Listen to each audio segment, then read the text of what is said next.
तो यहाँ हमने बात की पॉइंट नंबर 5 और 6 एक्सपेरिमेंटल प्रोबेबिलिटी या एम्पिरिकल प्रोबेबिलिटी। इसका फॉर्मूला है पीई। देखिए यहाँ पर पीई का मतलब क्या है, ई किसी इवेंट के लिए है, तो इस तरह से ये सिंबल मैंने बनाया है, इसको हम रीड करते हैं प्रोबेबिलिटी ऑफ ई। ठीक है, तो ब्रैकेट में ऐसे लिख देते हैं प्रोबेबिलिटी ऑफ, जैसे मैंने ऐसे लिख दिया, इसका मतलब प्रोबेबिलिटी ऑफ ए।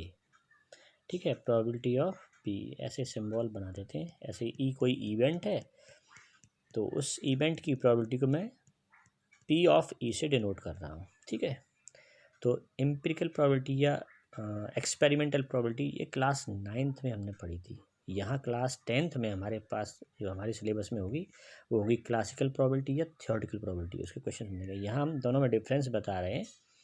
तो क्लास 9th में जो हमने फॉर्मूला अप्लाई किया था, number of trials in which the event happened, है ना, कि कितने ट्रायल्स में वो इवेंट हुई जिसकी प्रोबेबिलिटी हम कैलकुलेट कर रहे हैं। जैसे हमने 10 टाइम्स कॉइन टॉस किया था और 4 टाइम्स हेड आया, 6 टाइम्स टेल आया, तो अगर हम हेड की प्रोबेबिलिटी निकाल रहे हैं तो 4 ऊपर लिखेंगे, है ना। जिस इवेंट के लिए हेड आने की इवेंट है उसके लिए हम प्रोबेबिलिटी निकाल रहे हैं, तो 4 upon total number of trials कितने लिए 10, 4 अपॉन 10।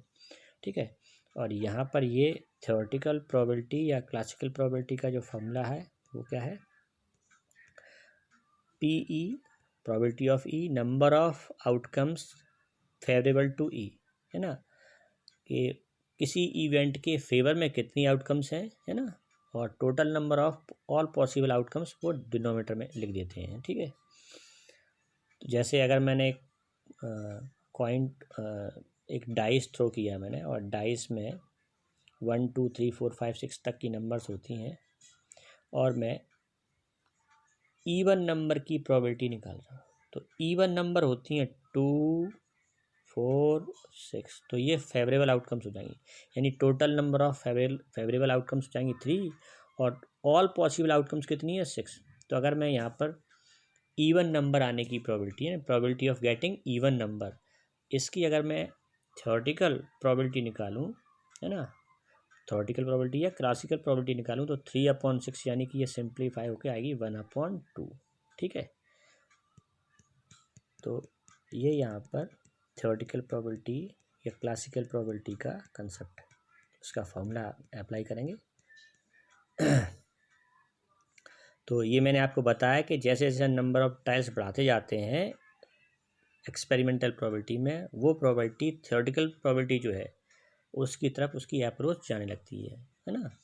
तो ये नंबर ऑफ ट्रायल्स पर डिपेंड करता है, और अगर मैं एक्सपेरिमेंट कर रहा हूँ तो रिजल्ट अलग आएगा, उनके रिजल्ट वेरी होते रहते हैं। ठीक है, लेकिन थ्योरेटिकल प्रोबेबिलिटी का रिजल्ट सेम आएगा। ठीक है, थ्योरेटिकल प्रोबेबिलिटी एक्चुअली थोड़ा सा डिफरेंस इसमें यही रहेगा कि एक्सपेरिमेंटल प्रोबेबिलिटी में एक्सपेरिमेंट कौन कर रहा है, कैसे कर रहा है, इस पर डिपेंड करेगा। ठीक है, थ्योरेटिकल प्रोबेबिलिटी को इसलिए क्लासिकल प्रोबेबिलिटी बोलते हैं कि इसमें जो रिजल्ट मिलेंगे वो आपको यूनिक ही मिलेंगे। तो आप पॉइंट नंबर 7 इवेंट के बारे में समझ लेते हैं कि इवेंट क्या है। इस सबसेट ऑफ सैम्पल स्पेस, देखिए हमारे पास जो सैम्पल स्पेस है मिला है, सैम्पल स्पेस कुछ सैम्पल पॉइंट आपको मिले हैं, उनमें से एक से ज़्यादा या एक भी नहीं, आपने कुछ आउटकम्स को लेकर एक नया सेट बना लिया, तो उस सबसेट को हम क्या बोलेंगे, इवेंट बोलेंगे।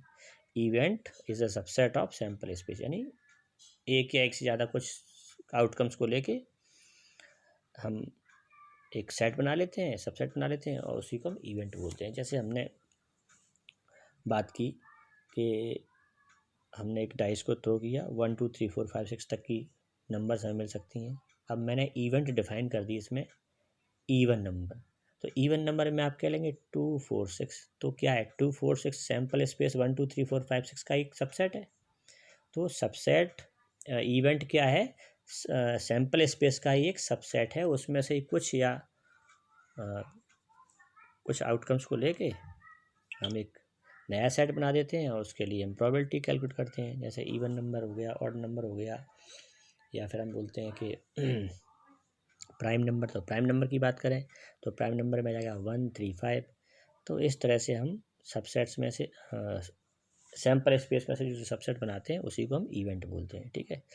अब इवेंट भी कई तरह की होती हैं। यहाँ पर हम सबसे पहले देखते हैं इम्पॉसिबल इवेंट। इम्पॉसिबल इवेंट क्या है?